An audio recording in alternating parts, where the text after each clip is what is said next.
तो नमस्कार, मेरा नाम है जीत और आज हम मिल रहे हैं एक ख़ास टॉपिक पे बात करने के लिए। उस टॉपिक का नाम है संबंध।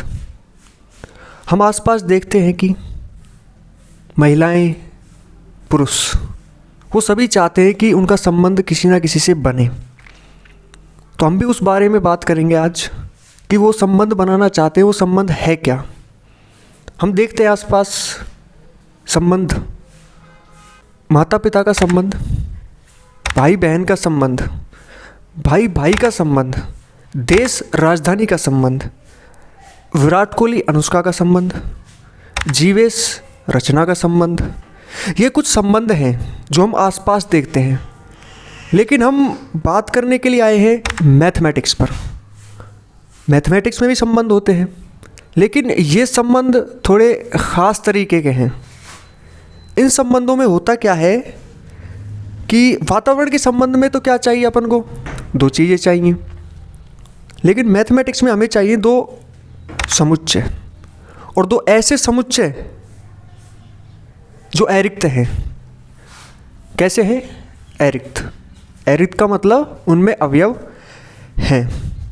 तो 12th क्लास में संबंध आएंगे, आपके क्वेश्चन भी आएंगे अच्छे, एग्ज़ाम में आने की संभावना बहुत ज़्यादा है। तो खोज को आगे बढ़ाते हैं और शुरुआत करते हैं संबंध की, रिलेशन की। बताएंगे आपको कि संबंध क्या है। ठीक है, अब ये मार्कर चल नहीं रहा था तो दूसरा मार्कर खोजते हैं, फिर अपनी खोज को आगे बढ़ाएंगे।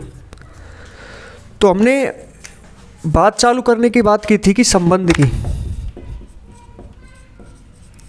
संबंध मतलब रिलेशन। अब मैंने बताया कि रिलेशन पढ़ने के लिए सबसे पहले हमें चाहिए दो समुच्चय, दो सेट्स, और सेट्स ऐसे जो खाली नहीं है, अरिक्त है, मतलब कि उनमें अवयव हैं। तो मैंने दो सेट्स लिए, माना ये ए है और ये बी है।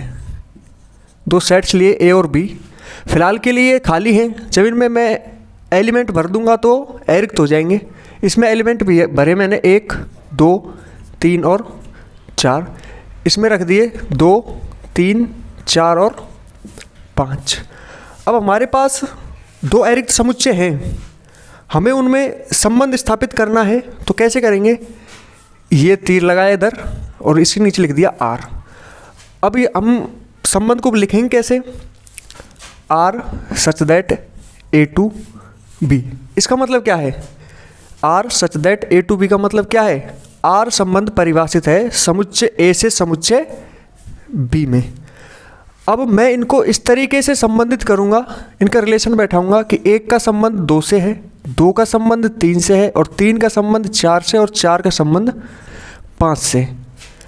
अब एक तरीके से इनकी मैपिंग की गई है। क्या की गई है? मैपिंग। 1 की मैपिंग 2 के साथ, 2 की मैपिंग 3 के साथ, 3 की मैपिंग 4 के, और 4 की मैपिंग 5 के साथ। अब खास बात सीखने की इसमें यह है कि संबंध को हम प्रदर्शित कैसे करेंगे, संबंध को निरूपित कैसे करेंगे। तो उसकी भी कुछ विधियां हैं, कुछ मेथड्स हैं, जिनमें से पहला मेथड है आपका रोस्टर रूप। कौन सा रूप है आपका? रोस्टर रूप। इसमें कैसे बताएंगे हम संबंध को? हम बताएंगे कि R बराबर 1 का संबंध किसके साथ है? 2 के साथ, तो इसको लिखेंगे 1,2, और 2 का संबंध 3 के साथ है 2,3, और 3 का संबंध 4 के साथ है 3,4, और 4 का संबंध 5 के साथ है, और इसको हम कर देंगे बंद। ये एक तरीका होगा इसको लिखने का। दूसरा तरीका है इसका सर आलेख रूप। आलेख का मतलब चित्र, और चित्र में तो हमने दर्शाई दिया ये। तो पहला तरीका रोस्टर रूप था, और दूसरा तरीका ये चित्र वाला ही है जो आपने अभी समझा था। तीसरा है समुच्चय निर्माण रूप। समुच्चय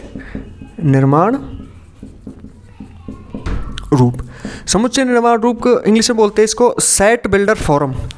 समुच्चय निर्माण रूप में आपको सोचना पड़ेगा दिमाग से कि कैसे हो रहा है इनमें सिस्टम। तो देखिए, यदि मैं R को बताऊं तो कैसे हो जाएगा? A, B।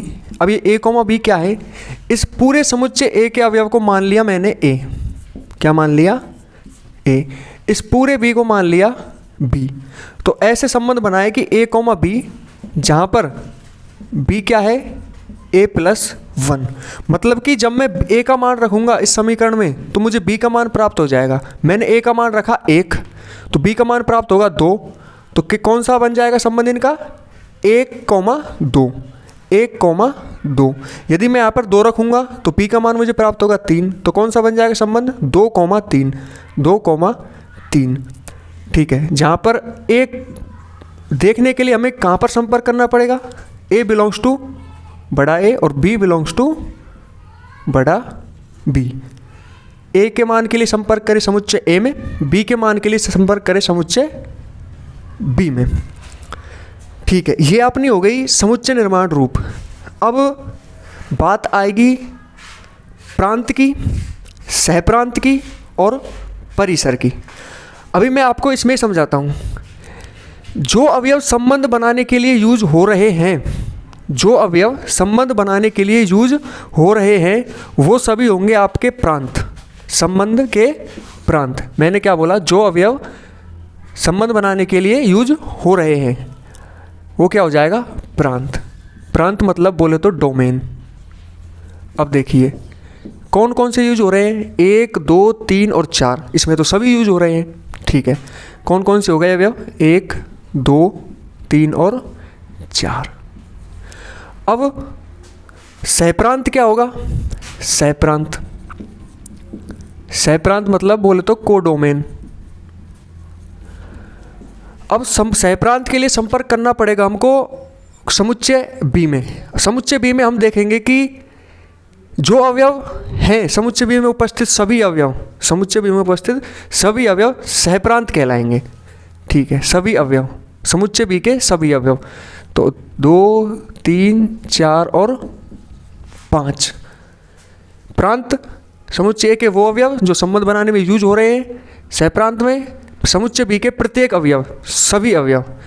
अब आएगा परिसर। परिसर क्या है, समुच्चय बी के वो सभी अवयव, इंग्लिश में क्या बोलते हैं इसको, रेंज। समुच्चय बी के वो सभी अवयव जो समुच्चय बनाने के लिए क्या हो रहे हैं, यूज हो रहे हैं। या फिर हम कह सकते हैं कि जिनका पूर्व प्रतिबिंब मौजूद है, इनका ये प्रतिबिंब है और समुच्चय बी के ए में पूर्व प्रतिबिंब है। तो हम सीधा सीधा कह सकते हैं कि परिसर वो अवयव हैं जो जिनका पूर्व प्रतिबिंब मौजूद है। तो यहाँ पर तो सभी का पूर्व प्रतिबिंब मौजूद है, 2 का भी है, 3 का भी है, 4 का भी है और 5 का भी है। तो कैसे लिख देंगे, 2, 3, 4 और 5। हमने क्या सीखा, हमने संबंध के बारे में सीखा, हमने संबंध को निरूपित करने की विधियाँ सीखी, हमने प्रांत, सहप्रांत और परिसर के बारे में सीखा। ठीक है, अब मैं आपको बताऊंगा जो मोस्ट चीज़ है आपकी, कि संबंध को कितने भागों में बांटा गया है। आपकी जो क्लास है 12th में उस सिलेबस में कि संबंध को बांटा कितने भागों में गया है। अब देखो संबंध भी बट रहे हैं, कितने भागों में बटेंगे हम देखेंगे। जैसे बटा था ना कि भाई बहन का संबंध, माता पिता का संबंध, पति पत्नी का संबंध, भाई भाई का संबंध, दोस्त दोस्त का संबंध, ऐसे ही इस मैथमेटिक्स में भी संबंधों को बांटा गया है। वो है कितने प्रकार के हम देखेंगे। ठीक है, हाँ तो भाई हम अब अपनी खोज को और आगे बढ़ाते हैं। अब हम देखेंगे कि संबंध होते कितने प्रकार के हैं, रिलेशन को बांटा कितने प्रकार से गया है। तो जो हमारे सिलेबस में है वो आपके 4 प्रकार के संबंध हैं। पहला है स्वतुल्य, सम्मित और संक्रामक, और चौथा है तुल्यता संबंध। अब एक बात मैं आपको बता दूं कि अपने जो सिलेबस में है वो क्या है कि जो समुच्चय हैं वो सेम समुच्चय है। मतलब कि जो समुच्चय ए है वही ए है, ए से ए में ही रिलेशन बताया गया है। मतलब समुच्चय ए से समुच्चय ए में ही रिलेशन बताया गया है कि ए की समुच्चय दिया जाएगा और उसमें ही आपको रिलेशन बताना है, बगल में वही समुच्चय रखकर। ठीक है, अब ये 4 प्रकार के हैं। पहला प्रकार कौन सा है इसमें, सबसे पहले है आपका, सिर्फ आपको ये देखना है, समझाने की जिम्मेदारी सब मेरी है, मैं आपको समझाऊंगा, आप सब देखते रहिए एक बार कि हो क्या रहा है यहाँ पे। सबसे पहले है आपका स्वतुल्य संबंध। कौन सा है, सभी बोलेंगे, स्वतुल्य संबंध। स्वतुल्य संबंध को इंग्लिश में बोलते हैं रिफ्लेक्सिव रिलेशन। अब रिफ्लेक्सिव रिलेशन में होता क्या है, रिफ्लेक्सिव रिलेशन में होता क्या है कि जो अवयव खुद है उसका संबंध खुद जैसे ही अवयव से होना चाहिए। मतलब कि विराट कोहली का संबंध विराट कोहली से ही होना चाहिए, अनुष्का का संबंध अनुष्का से ही होना ही चाहिए। यदि अनुष्का का संबंध अनुष्का से है, विराट कोहली का संबंध विराट कोहली से है, तो वो सभी क्या हो जाएंगे, स्वतुल्य संबंध हो जाएंगे। कैसे लिख सकते हैं हम इसको, जैसे कि मैथमेटिकल में A, बिलोंग्स टू R, मतलब कि ये जो संबंध है वो किस में परिभाषित है, R में। For every value of A belongs to A, मतलब कि A अपन को समुच्चय दिया गया है, A अपन को समुच्चय दिया गया है और हमें A में क्या करना है, बताना है। ये अवयव है A के। अब A का संबंध A से होना चाहिए। यदि A का संबंध A से है तो वो क्या है, स्वतुल्य है। यदि B का संबंध B से है तो वो स्वतुल्य है। यदि A का संबंध A से नहीं है तो वो स्वतुल्य नहीं होगा। ठीक है, खुद जैसा दिखना चाहिए तो वो रिफ्लेक्सिव रिलेशन हो जाएगा। दूसरे की बात करते हैं। दूसरा है आपका सम्मित संबंध, इंग्लिश में बोलते हैं इसको सिमेट्रिक रिलेशन। अब इसमें क्या होता है कि दो अवयव है A, B, वो R में है, बिलोंग्स टू R, तो B, A भी R में होना चाहिए। यदि ऐसा है तो सम्मित संबंध होंगे। जैसे कि ये A समुच्चय है, ये B समुच्चय है, B नहीं लेना, A ही लेना है, ये A समुच्चय है।